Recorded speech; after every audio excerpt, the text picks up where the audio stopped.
I said, like thick. And so it's thick and heavy and sort of blurry looking, very impressionistic is the appearance of the painting at first. And then once that dries, and it can take a little while to dry. I mean, like, we can have 2 weeks sometimes. Wow. Yeah. And so I try to have something else that I can work on during that period of time. And then once it dries, then I sand this down with a cuttlefish bone that you can get in the pet food department that birds nibble on. And I sand it all down, and now it's got this these heavy brushstroke look and a nice, even eggshell texture over the whole thing that's really good to paint on there. And I kind of have a structure under it. So I don't just start out painting. I mean, I figure out compositionally what I'm going to do and everything. I work out some of these problems here and try to work out a lot of my problems at this stage of the game rather than figure it out what I'm going to do once I get it on the canvas. Do you do black and then put color in it? No, typically not. Typically, no, okay. I don't. I mean, Okay. sometimes I don't always do a preliminary drawing, but probably 80% of the time or something like that I do. If it's something pretty relatively simple, I didn't do a preliminary drawing on that one. I just went ahead and painted it. It was basically pretty simple shapes and a relatively simple composition, and so I didn't on that. But How do you get your straight lines so straight? Do you use something, or is Yeah. it by eye? well, I use tools to do that with. Okay. But like what I do is I use even in my drawing, when I'm looking at things, or when I set the drawing up and the painting completely level. My easel is exactly level this way and that way, so there's no distortion when I'm looking at it. And because if it's leaning forward or leaning back or side by side, you've got distortion and things that can create confusion. So everything is leveled up, and I do what's called sight size. And so I'm actually standing back across the room at around 10 feet away or so, 8 or 10 feet, depending on the size of the picture.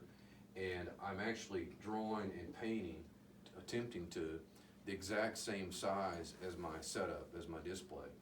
And so if you were to, if I do it accurately, if you were to take a level or something go across, all of that would be level and the exact same size. And it's going to be within, usually within 1/8 of an inch or so that all of this will be. And some of these compositions, they're all sort of experiments. Some of them are more risky than others. Some of them I'm deliberately seeing what I can kind of get by with, of how much I can twist or break the rules and maybe make it work, because there's rules and guidelines that are that for a reason. And so who was it? Was it Picasso or Salvador Dali said, "Learn the rules so you can break them like a master," or something like that, which is, there's a lot of truth in that, because there's this right here, for example. One of the almost a cardinal rule is don't divide the picture in half, vertically or horizontally. And I decided to intentionally paint something where I broke an awful lot of the rules, to see if I could break them in a way and to make it work and to make it where it doesn't seem that that's what it is. And so, there is, when you're dealing with all sorts of, visually and psychologically, all sorts of centers, C-E-N-T-E-R. There's a really good book, if you're into this sort of thing, into composition and psychology and perception, all that, a book called The Power of the Center, I believe is what it's called, by Rudolf Arnheim. And it's very intuitive and insightful. But so this thing is just really right in the center of the thing, and you normally don't want to do that. But because of This thing creates another center, and it's off center on this part, and so it sort of, Yeah, just not centered, it's pushed up. right, well, that's that too, because this is actually right in the, it's divided exactly in half, which you're supposed to never do, and I wanted to intentionally do it and try to work it in a way to where it fools the eye, to where it doesn't seem like that's what it is. Because you're dealing with different types of visual weight, which is, I find fascinating. That, for example, if you've got a, I don't know, well, this right here. Wish I had a black dry erase, but you've got a green ball of some kind, and you have a red one. I was trying to draw them pretty close to the same size, but the red one will have a little bit more visual weight. If you have a gray background and you have a white ball and a black ball, the white one has more visual weight. Actually, you know, and most of you kind of, you know, everybody knows that white is slimming, white contracts, or black contracts, and it's White slimming, expands. white expands. And so it has that effect in, you know, visual art too. And so that's something else, is that I tend to use a lot of dark backgrounds, not every time, but gosh, again, probably 85% of the time or more, I use dark backgrounds for a host of reasons.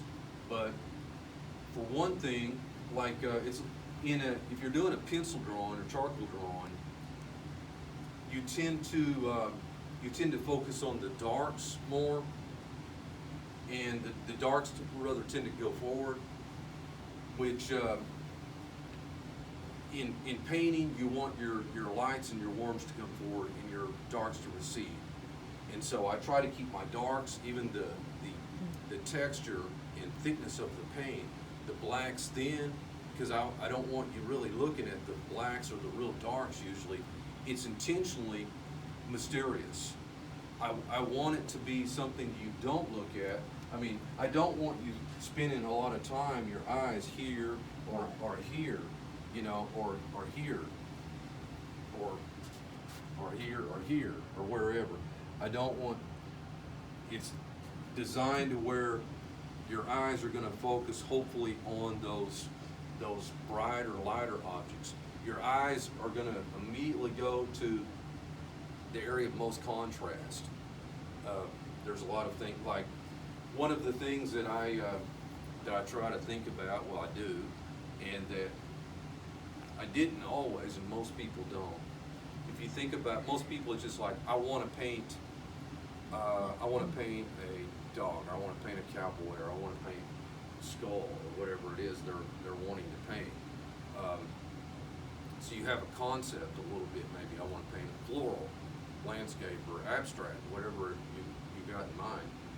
But then you gotta keep going forward with it and think about it, because as they say, it's not what you say but how you say it. And so that's what makes one picture of a man or of a dog or a tree or whatever interesting or breathtaking, and another one that doesn't connect with you. And so, you know, as not just painters, because this relates to a lot of things. This relates to music, poetry, philosophy. All of this stuff is tied together, and psychology. All this is very much psychology. And if you think about it, you know, I find this fascinating, and I like to think about these kinds of things. Traditionally, and pretty much throughout history, it's artists that control the thinking and emotions of the world.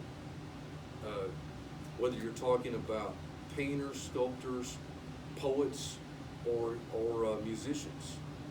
And if you think about people that we might even think of as very powerful, like a king or a president, think about real quickly think about how much impact somebody like, hi, come on in. Think about somebody who was president of the United States, Gerald Ford. Think about Gerald Ford. And think about maybe what kind of impact he had on the country and the world. And you're probably still thinking, and you're probably thinking in an hour trying to come up with, okay, how did he really mold or change the world? But if I ask, what about the Beatles? Did the Beatles have an impact? You betcha, still are. And they changed the whole culture. That's why usually when a tyrant comes into power, the first targets are artists, philosophers, poets, and musicians, because they have the power to touch the minds and the hearts of the people, and can show the truth in a way that resonates with people, even though it's not always true. Sometimes it may be, it may not be true. It may be deception, but it still resonates and connects on a psychological or emotional level. So how do you do that? How are you effective at that? Well, you kind of have to say, well, okay, I've got my idea about what type of subject I want to do. Maybe I want to do a still life, or I want to do a floral or something like that. But how do I want people to feel about it? Or I want to paint a cowboy, or whatever it is. How do I want people to feel about it when they look at it? Do I want it to be happy? Do I want it to be sad? Do I want it to be peaceful? Do I want it to be tense and stressful and all of that? And it's not that it has to be all of one thing, but you kind of need to think about that. I mean, if you're making a movie about a cowboy or whatever, it's kind of the same thing, or a play, because each of these is sort of a frozen picture in time of a play, sort of. And so even though this is a still life, and we would call these inanimate objects, but are they really inanimate objects? What do we mean by that? Because the way that I think when I'm saying, none of these things are really alive, but they're working in a way to sort of make you think they've got personality and consciousness and thought, agendas, hopes, fears, whatever it is. Even though it's a stuffed animal, or it's a skull, or it's a figurine, or a picture, or whatever, or the little boy here. I mean, rationally, you know he's not real and he's not really thinking or feeling, but you don't really think about that. Just like when you watch a cartoon or you watch an actor, it convinces you that the cartoon actually has thoughts and feelings and emotions, and you get sort of caught up in the story. And that's the idea, because everything is a story in life. And how you tell that, you probably, I bet you watch Jordan Peterson lectures, don't you? Oh, yeah. Okay. Sure. Well, Jordan Peterson, you ought to check him out if you haven't. But that's really a lot of his thing. It's a lot of my thing too, is the stories of reality, of life, that are repeated over and over in different ways. He's got a whole series about, I think about 4 episodes or so that are nearly 2 hours each, maybe even more than that, on Pinocchio, to where he breaks down the cartoon Pinocchio, and it's fascinating. It's way deeper than most people ever imagined. Who's that other guy that was into Myths? What's his name? Campbell, whatnot. He talked about how Star Wars is basically the classic hero myth. Oh yeah. You know, and that's why it was so successful. Joseph That's Campbell. it, Campbell. Yeah, Okay. that guy. Yeah. He talked a lot about they that. They are. A lot of these are over and over.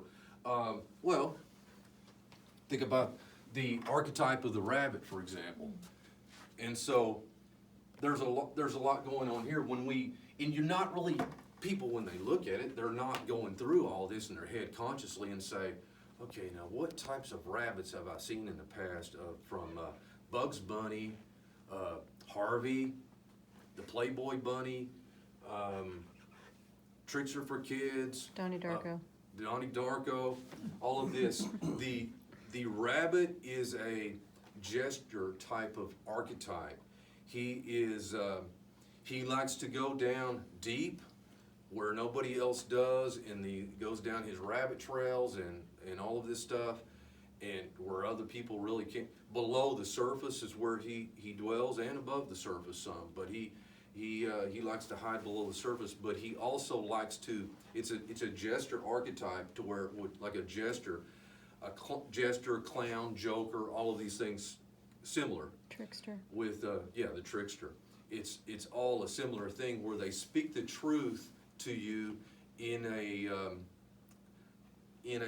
sort of comical way, or at times even sinister. Even there's a dark quality to it, like in maybe Donnie Darko or a few of these with the rabbits. With this one, part of the idea here, I don't usually paint bunny rabbits or puppies or kittens and that sort of thing.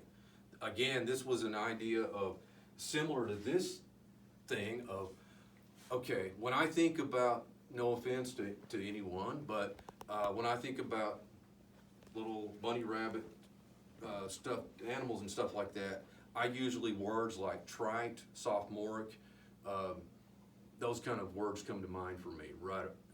And so overused, cute, you know, I don't like cute. You know, I'm not into cute usually. And so, but I thought, is there a way to use something that normally is done in a trite way, almost always? Is there a way to do that and do it in a different way where it's not trite? You know, and so that was part of the aim there. Because, and I believe that is, people tend to think that certain subject matter is just trite or cutesy, but usually it's the way the subject matter is dealt with.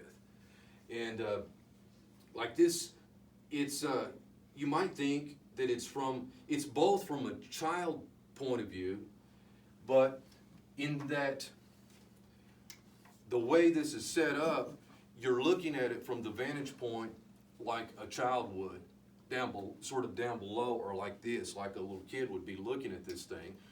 But it's done in a way, it's sort of, a lot of the philosophy and everything behind it is much more adult. So it's sort of a blend of those two things.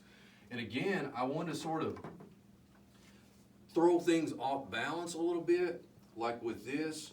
I wanted to push that thing pretty far over to the right, that figure, almost, which is kind of dangerous to do, because you push something like that over too far and you are going to likely make it look out of balance.